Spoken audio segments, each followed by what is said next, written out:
Hajim Becoming series, where we explore the deep truths and the principles that will enable you become everything you're made to be, to do, and to have. My name is William Awana. I have actually learned a lot today, personally, from this episode, from this the Becoming series today. I have learned a lot, and I have been inspired personally. Components achieved. Resistors are 10 naira, 5 naira. Transistors 100 naira. Which you do the amplification. Transformer is just for amplification. I do the conversion. I convert the DC voltage to AC voltage. That is how I'm able to produce a power supply. That's an amazing journey there. I have the meal for myself. So what I do is go into the village. A lot of collaborations and partnerships. Empower with the women. As like, let me buy the food. Wow. Please do this for me. In turn, I'm paying them money. So they mill the oil for me. I check it is what I want for my consumers, for my customers. So that's how I'm able to maintain that. Great. Obviously, so you have a lot of teams. Time, a lot of people working with you on this. So with time, gradually, as we're growing, definitely, is to acquire, to rent more farmlands, like for the palm fruit, where we can harvest, and all of that to ours, and then have our own plantation. But for now, we're just doing what we have. Great job. Impacting not just about us. And some people don't also know that where we are, just like you have the Google Earth, for an example, there's a dotting where you are right now that is called something right up there. So if you have the Star app or the Gazers app, for an example, you're going to see some dotting, the listings, the namings. And the first question is like, who named these things? Fly this, that, and that, and that, and that. Every space, every joint, every area in the space, framework is named. The question is, who named it?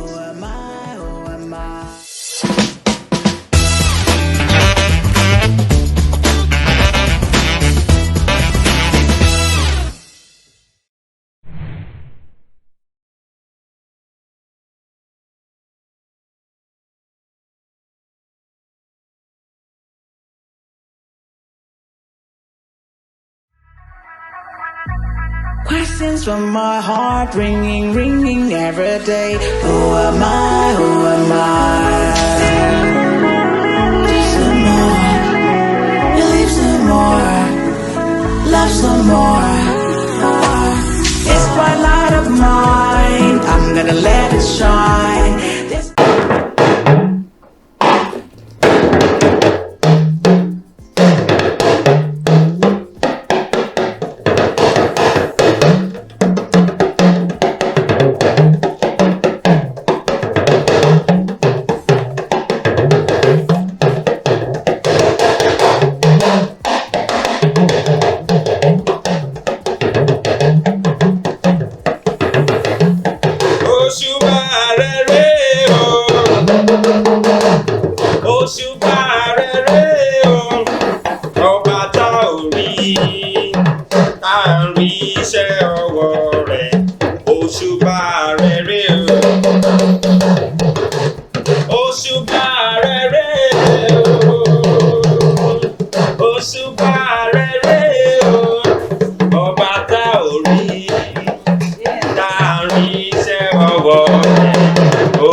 With that, ladies and gentlemen, we open up the Hajim Becoming series for today. I hope you enjoyed that very amazing performance by our in-house batter drum. Is that a batter drum? Talking drum. Yes. Talking drum. I usually confuse the two. Welcome to the Hajim Becoming series. My name is William Awana, and here we discuss deep truths and the principles that will enable you become everything you were created to be, to do, and to have. Of course, I'm not alone here. I'm with my very beautiful and delectable co-host. Thank you very much. I am Meflin Awana. We're talking social impact engineering, marketing innovation, African innovation, great insights on entrepreneurship and what people are doing, preferring global, local, national, and intercontinental solutions across a broad spectrum of engagements. Absolutely. So before we hop into the conversation with our amazing entrepreneurs in the house, let's quickly talk about a very interesting concept, and I call it the power of potential. The power of potential. You see, potential, especially when we're talking entrepreneurship, is really the key driver for everything that we have created as entrepreneurs. Everything that you have brought forth actually came from the potential Absolutely. that was within you. And it recalls to mind a story I heard some years ago. Very funny story, but at the same time teaches a lot of home truths. So this young lady was walking across, I think, a deserted pathway one evening, and I think she was pregnant, if I recall the story correctly. So all of a sudden, this wild dog burst from nowhere, right, and started to chase her. And you know how frightening that can be, especially in the evening time. So she was running very scared and very frightened.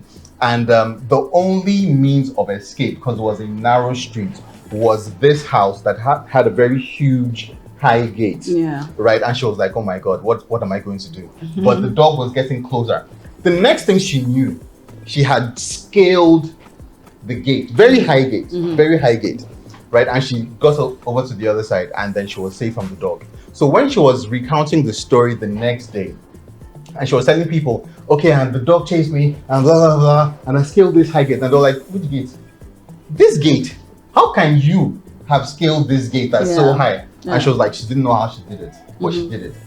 And, you know, when I heard that story, the question that popped in my mind was, okay, this woman didn't think she could have done that. Yeah. But did she have the potential to do that? The answer is yes. See, the problem is that most of the time we don't think we're able to do a lot of things. We don't think we have the potential. We don't think we're capable. We don't think that, you know, some of the things that we dream about have the capacity to come to reality. But you know, it's only when you meet a time of crisis, when you meet something that forces you to react in a particular way, that is when the potential inherent comes forth, right? And you know, when we talk about Africa, the African problem or the African challenge or the African situation, right? We always look at the crisis side. But the crisis is trying to teach us a lesson that, look, guys, nobody else is going to come to solve the situation for you, right? You have the potential already. The potential is inherent.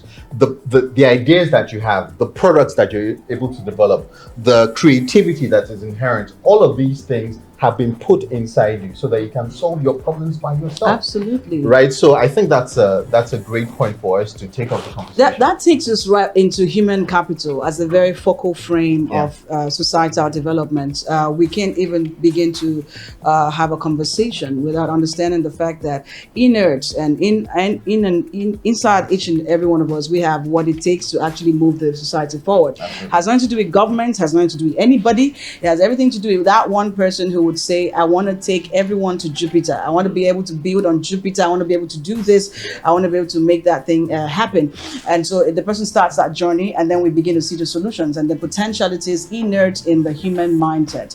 You look at human intelligence, you look at artificial intelligence, divine intelligence, look at all those concepts. And if you're going to beam on those concepts, you understand the fact that humans have great potentials, and they can actually, invent and reinvent. That is where that whole issue comes to bear. Of course, during COVID, we saw that. We saw companies re-innovating new ways.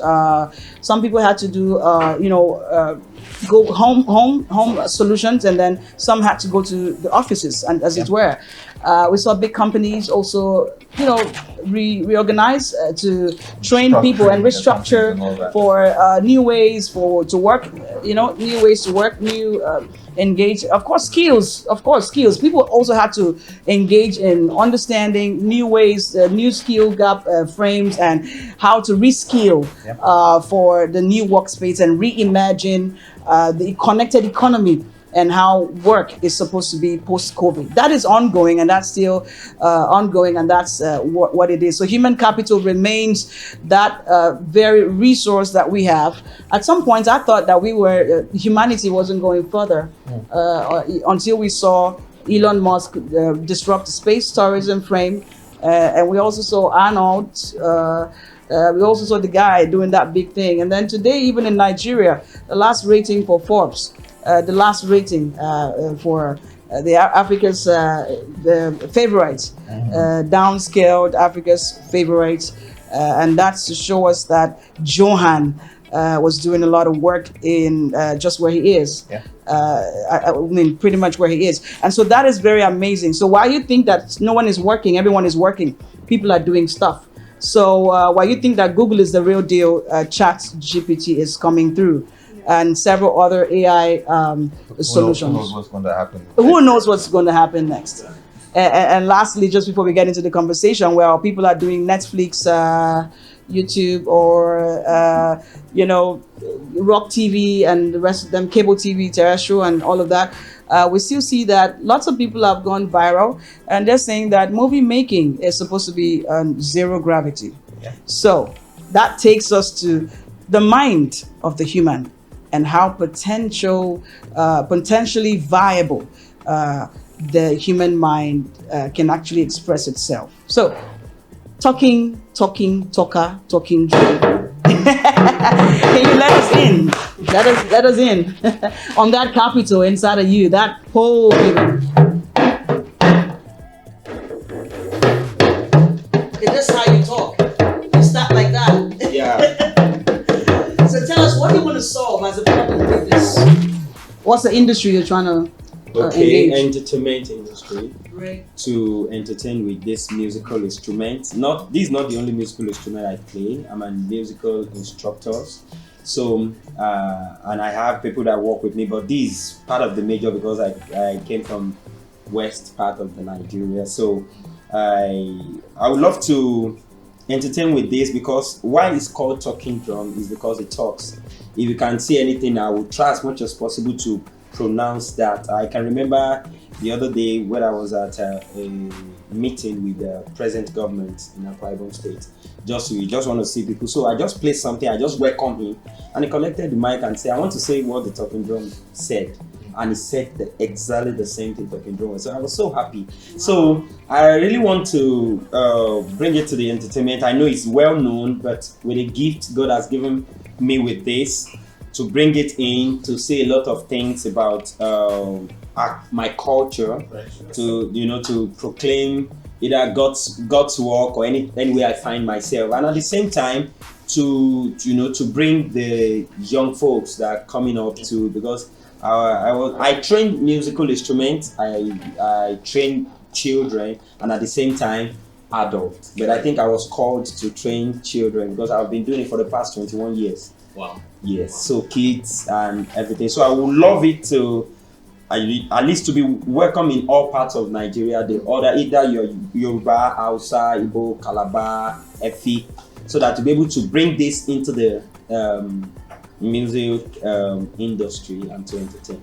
Excellent. So, ordinarily, one would have thought, or one would think that, okay, why this idea? Why, or how economically viable is it? Right? But when I think back to how music has evolved, right? Back in my day, when I say my day, it's not as if I'm an old man. But when I was in school, for instance, a lot of the focus was on the Western influence. People were trying to sound like Usher and Michael Jackson and all of those things. But fast forward to now, the focus now is on what we have uniquely, the trend in music, Afrobeats, etc. That is what we're exporting. So the eyes of the globe are now refocusing on what we have that is unique, because as it is, they virtually explored everything they can explore in terms of rhythm or blues or beats or whatever. So everybody's always looking for, okay, what is the next big thing? And Africa is supplying that, or is closing that gap in terms of musicology, right? And musicianship. So I think that you're onto a good thing. So it's now a question of, okay, how do we continue to propel that consciousness in the minds of the people that are coming up. And especially just the young to add to that, talking about talking drum, if you're looking at from folklore to talking drum to amapiano, as where we are, how do we begin to go back from amapiano to talking drum, and how do you intend to infuse that, that into Afro fusion and all of that? I mean, I think that you watched Tiwa Savage's performance, and how that worked when they had to use the violin for the orchestration of that music performance. How it went pretty stellar, and showed us that African music can be very amazing if you infuse orchestration of opera, as music, as it were. We also saw that in when Burna Boy just did his own piece during the match, that presentation and all of that stuff. That's UEFA championship. Yeah, great stuff. So now that's what we're asking. How do we move from amapiano to talking drums? So I'm trying to understand how that works. So can you tell us more? I will go by. And how do you intend to infuse this so that we can now understand what that is? Okay, music unites. No matter where you come from or anything, yes, music unites. Like you were saying about Tiwa Savage, when I watched it and I was like, how they to do the orchestra and syncopation come in, and those two talking drummers come in. And so back to the question that how do we want to infuse this with amapiano? Yes, the same thing too can come in. Right. Like for example, now maybe I have to, because I discovered something in the world we have now. I will have to do something.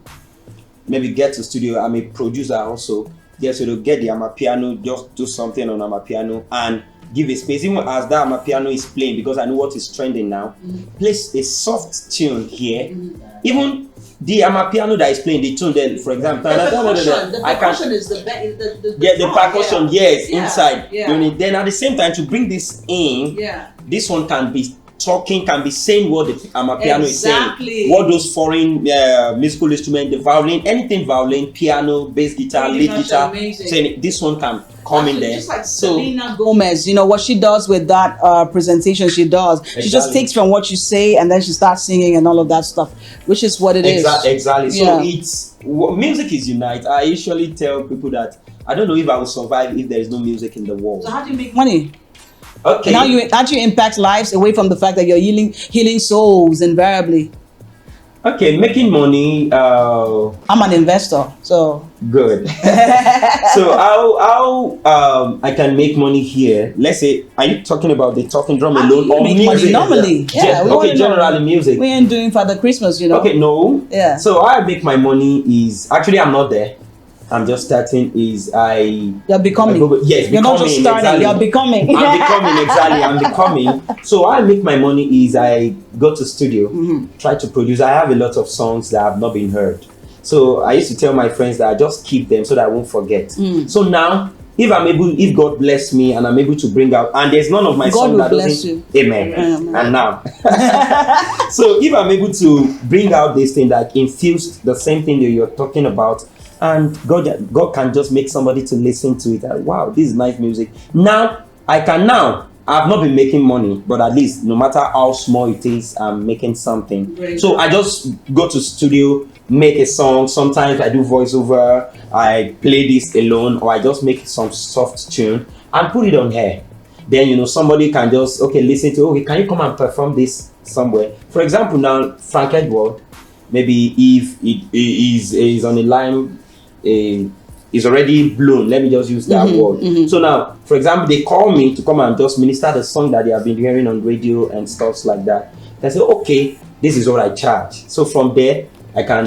Of course, this is what I. Yes. That happens very, very interestingly, and then we know that with the becoming pitch competition, we're going to be able to enroll you to do some more training on the enterprise development frames that will scale what you're doing. Great job. And I think because what he's doing is not your usual quote unquote pitch idea, it's going to stand out, right? The only other thing I would add is that when you're no matter what it is you're doing or what you're talented in, there's always a means of monetizing it. Absolutely. Whatever aspect it is, Yeah. whether it's on the training side, the coaching side, the producing side, the performance side. Yeah. Right. So it's a matter of having the appropriate business model to say that, okay, this is what I do. Absolutely. These are various forms of Yeah. expression. Produce this too.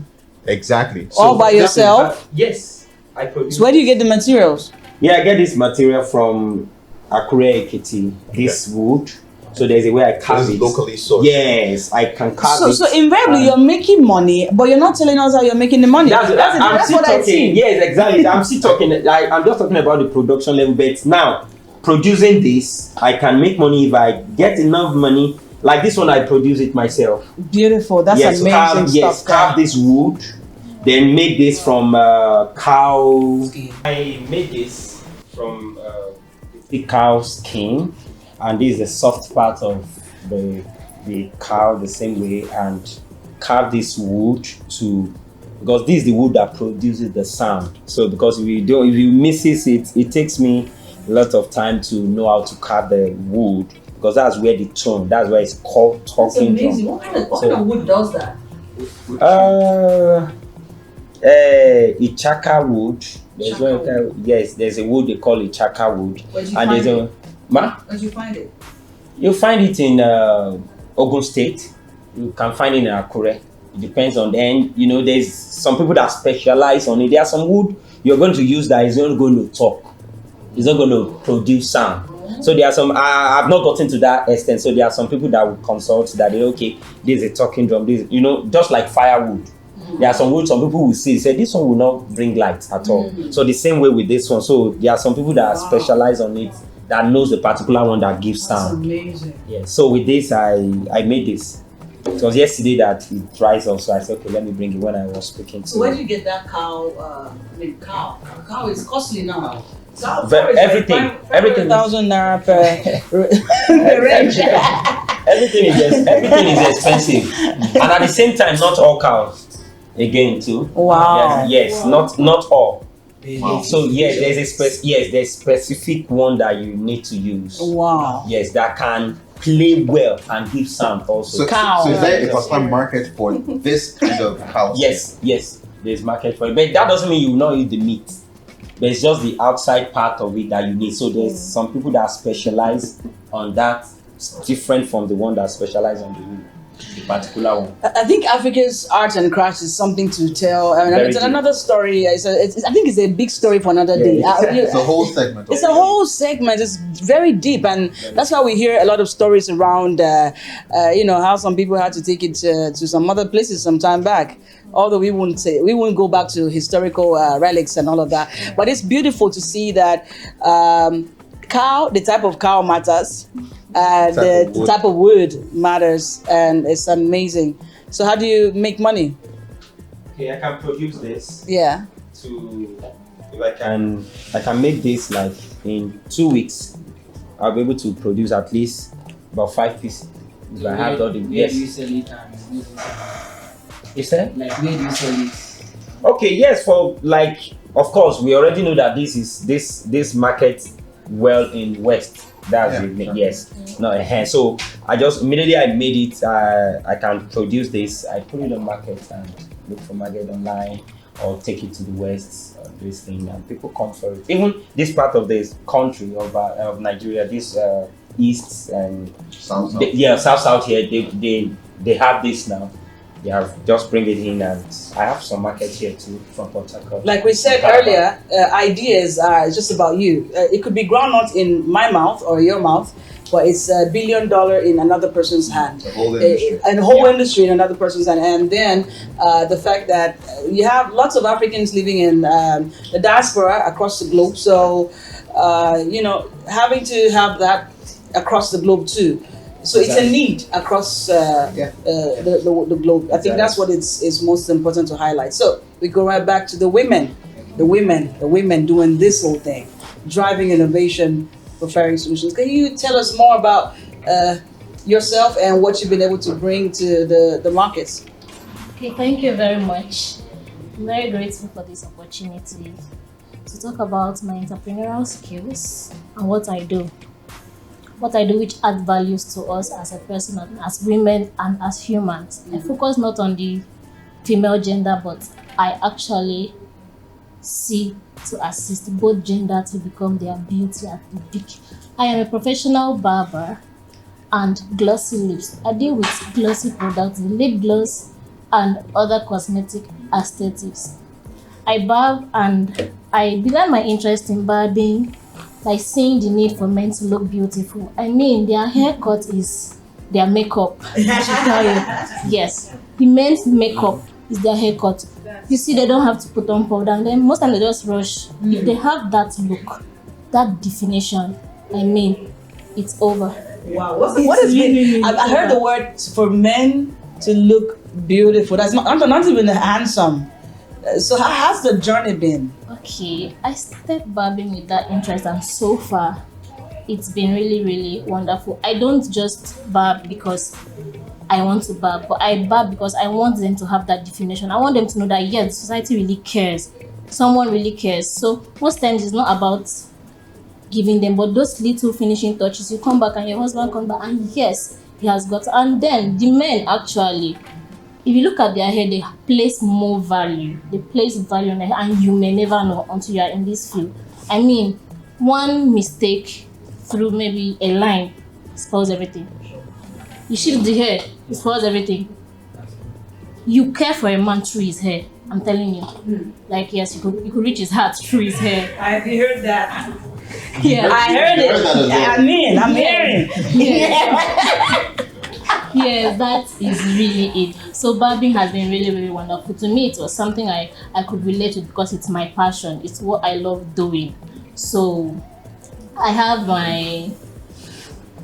my tools which I use. I go for Home services. Okay, yes, great. I go for private services. Private. Yes, I do that. I also encourage others to learn.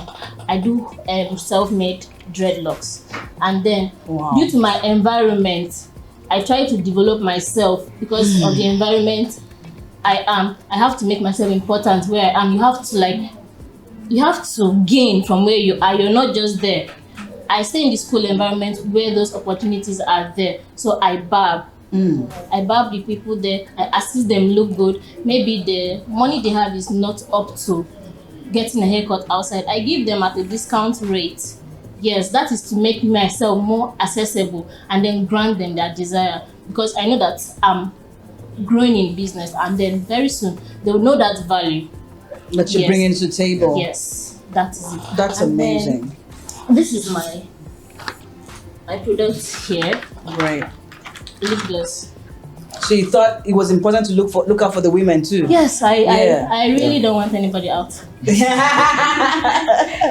that's oh, great. So this is great. Yeah. So this is beautiful. It's something like that. This is beautiful. like she said, she doesn't want to take the men out of it for one moment. Yeah. How does this work? The lip gloss is everywhere, yeah?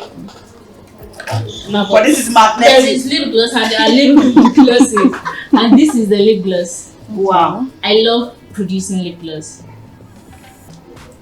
This need was born out of the fact that many women use lip glosses, or many women use lip products, and they're like, it doesn't last. You could testify to it that some lip stuff you use and then it doesn't last. Yeah. And you're like, every minute. Yeah. And that's not what we really want here. We want something that we're comfortable with, we're confident about. Like, yes, I used it. If you look at mine, it's been there since. Yeah. Wow. And it's still there. And it will still be there. Yeah. Amen.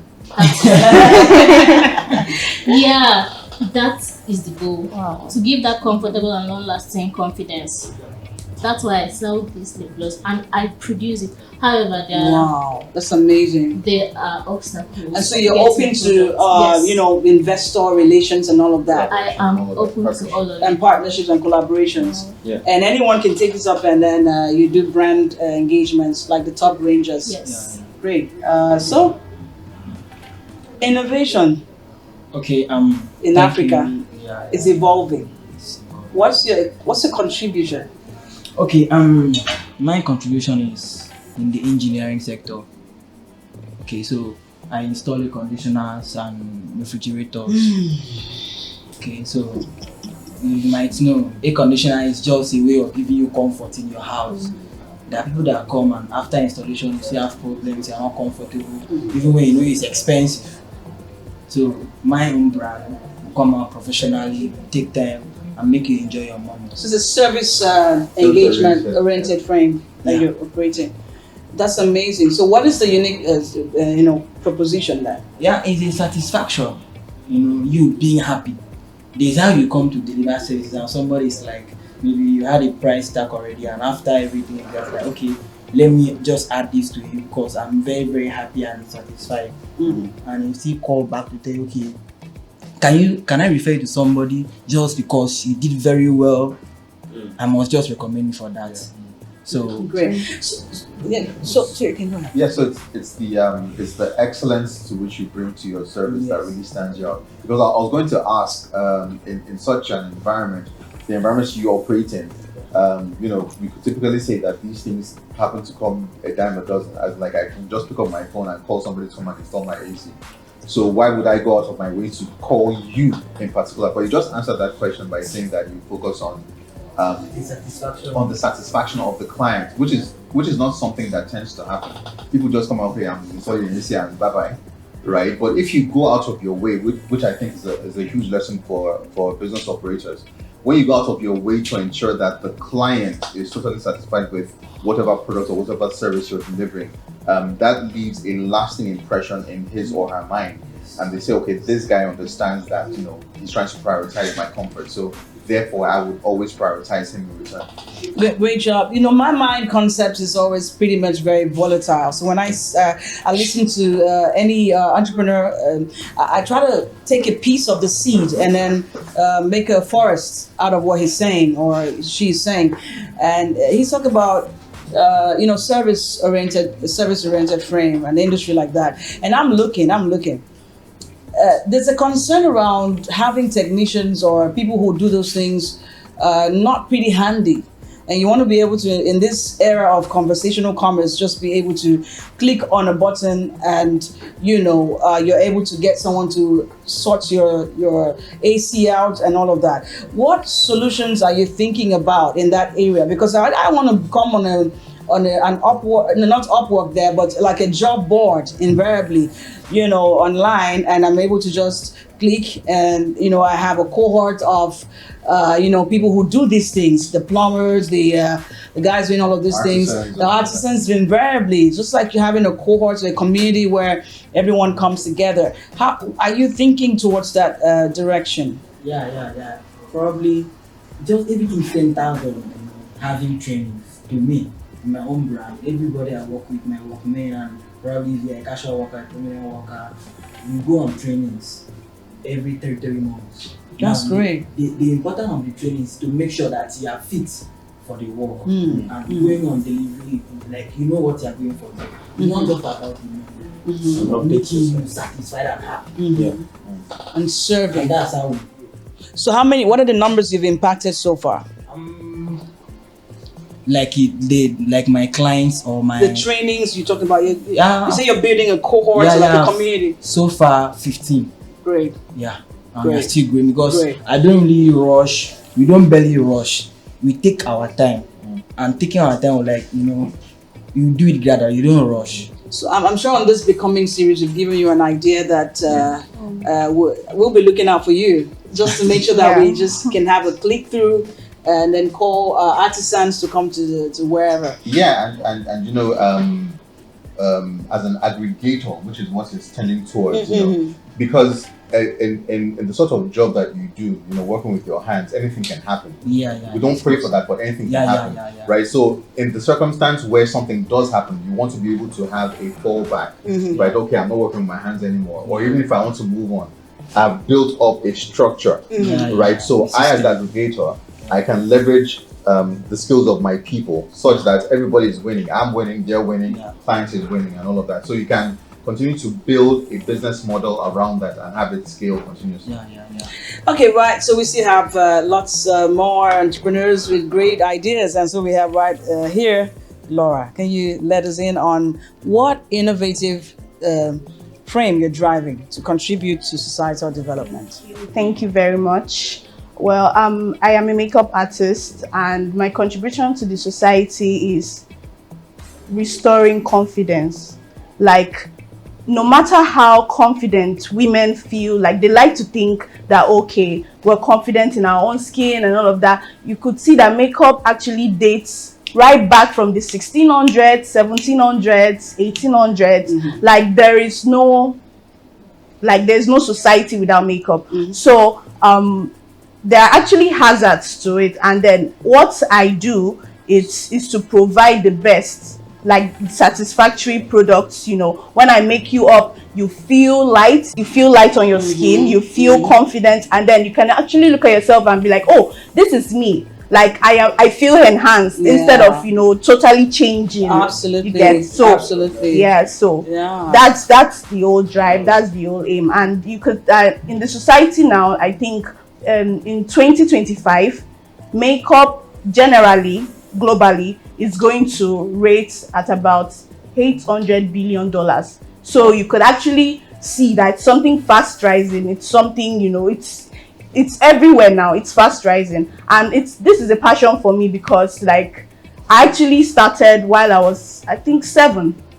I started playing with brushes, you know, while I was 7. Like my parents were like, oh wow, what's like okay, what's happening? And they never understood it. I never understood it, but I just love the feel when I actually see someone, you know, feel confident. You remember the time when, I don't know if you can relate, you know, those days, the 90s, when mothers would like use white powder and lip gloss on their face, and then they would feel so confident and so relaxed, you know, so happy. And you say so, well, things are evolving. So like, I just like seeing that feel, and it started with me.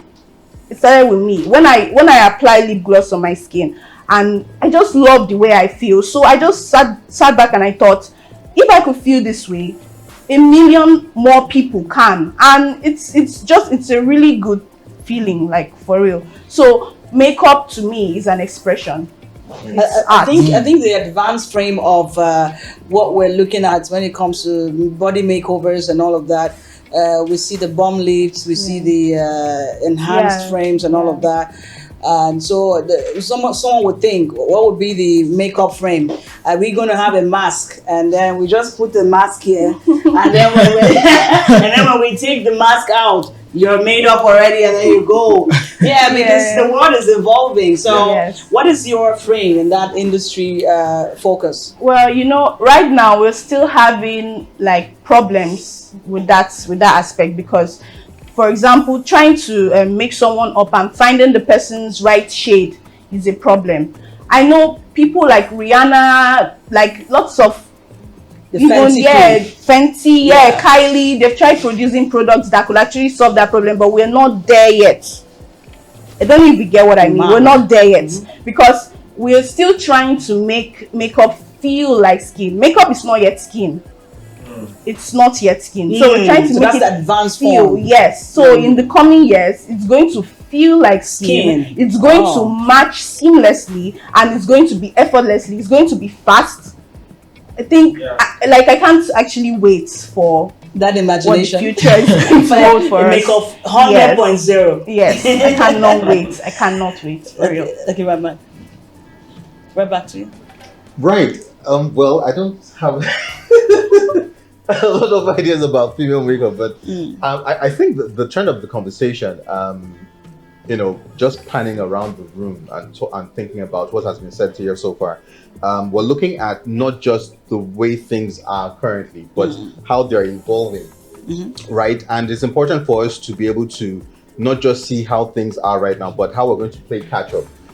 You mentioned that makeup industry is trending towards the 800 billion. That's a lot of money. Yeah, so that's a lot. It means that for people, for it to be so valuable, it means that there is a need that has been that has existed and continues to exist and will continue to evolve. So it means, okay, how can I position myself such that my brand or my enterprise is always in the mix of ensuring that I'm meeting a need in that industry. Yeah. Right. And as entrepreneurs, you're not necessarily taking the whole cake. What you're trying to do in terms of positioning is saying, okay, this is my niche. This is the place where I feel comfortable that I can solve a problem, right? And if I concentrate on that, I'm able to now scale it, to the extent that I'm dealing with people, not just in my client, but also internationally, right? And when we have that mindset, you continue to grow and grow and grow over time. So I think because if you also consider fragrance, the entire body, the entire industry, you want to understand the fact that even at the level of fragrance, that fragrance is different from fragrance coming from the Middle East, for an example, or Dubai, is quite different from that, that you see from the US, for an example, and then that comes from, I think other places, that are doing stuff. London has a good stretch with that. You come right back to what he was saying. I think when we go back to history and we look at Cleopatra, so you want to start digging. What was that all about? Like, you want to travel and then you have to go with cows. You want to travel and then because you want to have a bath, like a lovely bath, an oil bath, like a sun bath, or a milk bath. You know what I'm saying? So it's beautiful when we see the advanced frames of these, things, because you talk about how that these things have been there. Yeah. So when you just go back to Egypt too, you want to look at the fact that it stems from that whole frame of Cleopatra having to. In fact, I would even go as far as saying that right from time has always been involving me, because women have always felt the need, but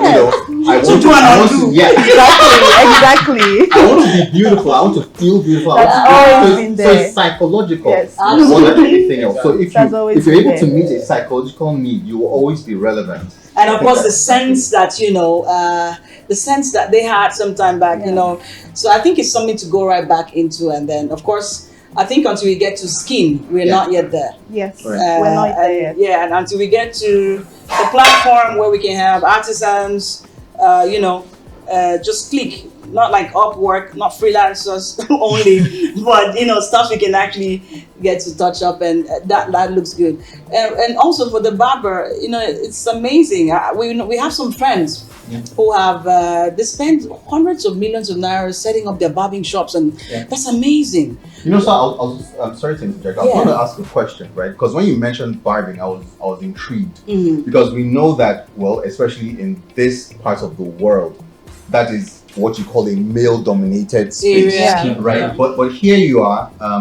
Apparently, there's something you're doing right. So how have you been able to overcome that bias, right? Because I'm sure if you're working in the school community, there are other people who are doing that male. So, if they're looking at you and they're saying, okay, this is competition, how do you overcome that? How do you get male clientele, right? And how do you just position yourself in a unique way that you're attracting people to come and patronize you? Okay, my work speaks for me. I should say, yes, I stand out because of my professionalism and care. I don't rush my barbing. Men are used to men barbing their hair. Men are used to barbing men's hair. So they feel they are good at the game.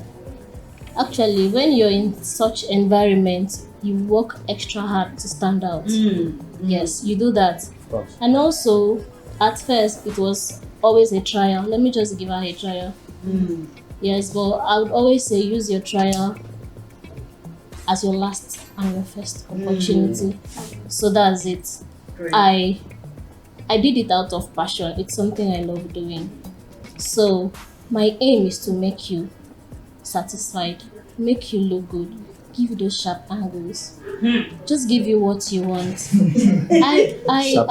Sharp angles. I'm getting the lines. I'm getting. There's something that happens when a client is unsatisfied with your barbing. I mean, he doesn't say anything, most of them. But you won't see and them then again. and then you shift their hair. Someone like How would you shift my hair? And you have to pay attention to all of those things. You don't take it as why are you doing this? No, it's not something you should react to as such. You Barbing should, is big time in individualistic nations. They pay a lot of money to do that too. and it is you would not know, but most men, they are really emotional about their hair. yeah. Oh, Yes. look Just at like the that! men Look does at for that! Just like women And does. then their beards, they're something you should nurture. Oh, So I really? take that also into consideration. So the Really? barbing is not just the art, it's also the skill. It's also Wow. the love, it's also the nurture Wow. that you give to them that makes them satisfied. That's it. This is beautiful. One So- word to the entrepreneur. So once you see that, once you see what I give, that value is there. Great job. Patronize it. Great job. The word speaks for itself. Okay. So one word for the African entrepreneur was preferring solutions, just like you. One word.